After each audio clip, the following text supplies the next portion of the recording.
রাজ্যের triple engine সরকারের অন্যতম শরিক আইপিএফটি দলের তরফ থেকে অতি সম্প্রতি আইপিএফটি দলের বরিষ্ঠ নেতা তথা রাজ্যের মাননীয় মন্ত্রী শুক্লাচরণ নোয়াতার নেতৃত্বে আইপিএফটি দল দিল্লি অভিযান করেছে এবং তাদের প্রতিষ্ঠা বার্ষিকী উপলক্ষে সমগ্র রাজ্যেই ব্যাপক প্রতিবাদ আন্দোলনে ঝাঁপিয়ে পড়েছে। উদ্দেশ্য একটাই, সেপারেট স্টেট। ত্রিপুরাল্যান্ডের দাবিকে সামনে রেখে আইপিএফটি দল করে আবারও রাজনৈতিক ময়দানে নিজেদের শক্তি জাহির করতে চলেছে।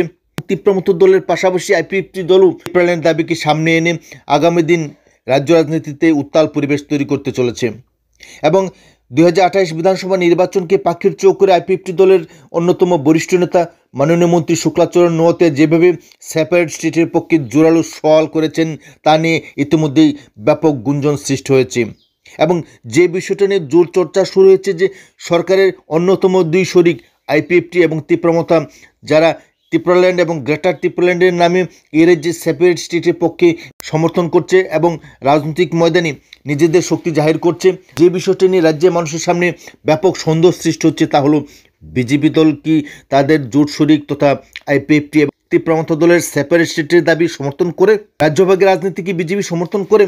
যদি তাই না হয় তবে কেন, কিভাবে তাদের দুই শরিক ত্রিপুরামতা এবং আইপিএফটি দল প্রকাশ্যে পৃথক রাজ্যের দাবি করছে, ত্রিপুরাল্যান্ডের দাবি করছে, গ্রেটার ত্রিপুরাল্যান্ডের দাবি করছে? এ নিয়ে জনমনে ব্যাপক সন্দেহ সৃষ্টি, নাকি শুধুমাত্র রাজনৈতিক খেলার জন্যই আইপিএফটি এবং ত্রিপুরামতা এর যে ত্রিপ্রাসাদে ধোঁকা দেওয়ার জন্যই এ ধরনের হীনমন্য রাজনৈতিক সিদ্ধান্ত নিয়ে ব্যাপকভাবে মানুষকে বোকা বানাচ্ছে? এ নিয়েও ব্যাপক সন্দেহ সৃষ্টি হচ্ছে। শুধুমাত্র 2028 বিধানসভা নয়, 2018 বিধানসভা নির্বাচনের ঠিক পূর্বেও আইপিএফটি দল ব্যাপকভাবে সেপারেট স্টেটের দাবির সমর্থনে, ত্রিপুরাল্যান্ডের সমর্থনে যে ধরনের উত্তাল রাজনৈতিক পরিবেশ সৃষ্টি করেছিল, কিন্তু নির্বাচন পরবর্তীকালে আবারও বিজেপির হাত ধরে সরকারে যোগদানের মাধ্যমে এর যে ত্রিপ্রাসাদের ধোঁকা দিয়ে বোকা বানিয়ে রাজনৈতিক স্বার্থ সিদ্ধি করেছিল। 2018 সালের পর হতেই আবারও আইপিএফটি দল এই বিষয়ে সম্পূর্ণভাবে অন্ধকারে নিমজ্জিত ছিল এবং অতি সম্প্রতি 2028 বিধানসভা নির্বাচনকে পাখির চোখ করে আবারও ত্রিপুরাল্যান্ডের দাবি সামনে এনে এর যে ত্রিপ্রাসাদের আবেগ রাজনীতিতে ভাসাতে চাইছে, এ নিয়েও প্রশ্ন দেখা দিয়েছে।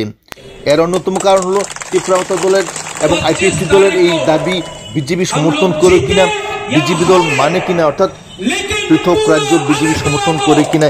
এই প্রশ্নে রাজ্যের বর্তমান মুখ্যমন্ত্রী স্পষ্টভাবে জানিয়েছেন যে বিজেপি দল এক ত্রিপুরা শ্রেষ্ঠ ত্রিপুরা নীতিতে বিশ্বাস করে এবং অতি সম্প্রতি রাজ্যের বরিষ্ঠ মন্ত্রী এবং বিজেপি দলের যুব আইকন মজলিশপুর কেন্দ্রের বিধায়ক সুশান্ত চৌধুরী স্পষ্টভাবে জানিয়েছেন যে বিজেপি দল কখনোই এক ত্রিপুরা শ্রেষ্ঠ ত্রিপুরা নীতির বিরোধী নয়।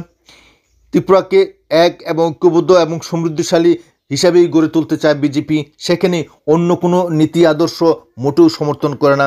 এ বিষয়ে মন্ত্রী সুশান্ত চৌধুরীর বক্তব্য অত্যন্ত তাৎপর্যপূর্ণ। এক ভারত শ্রেষ্ঠ ভারত এই ফর্মুলা থেকে কোনোভাবেই বিজেপি পিছু পা হটবে না।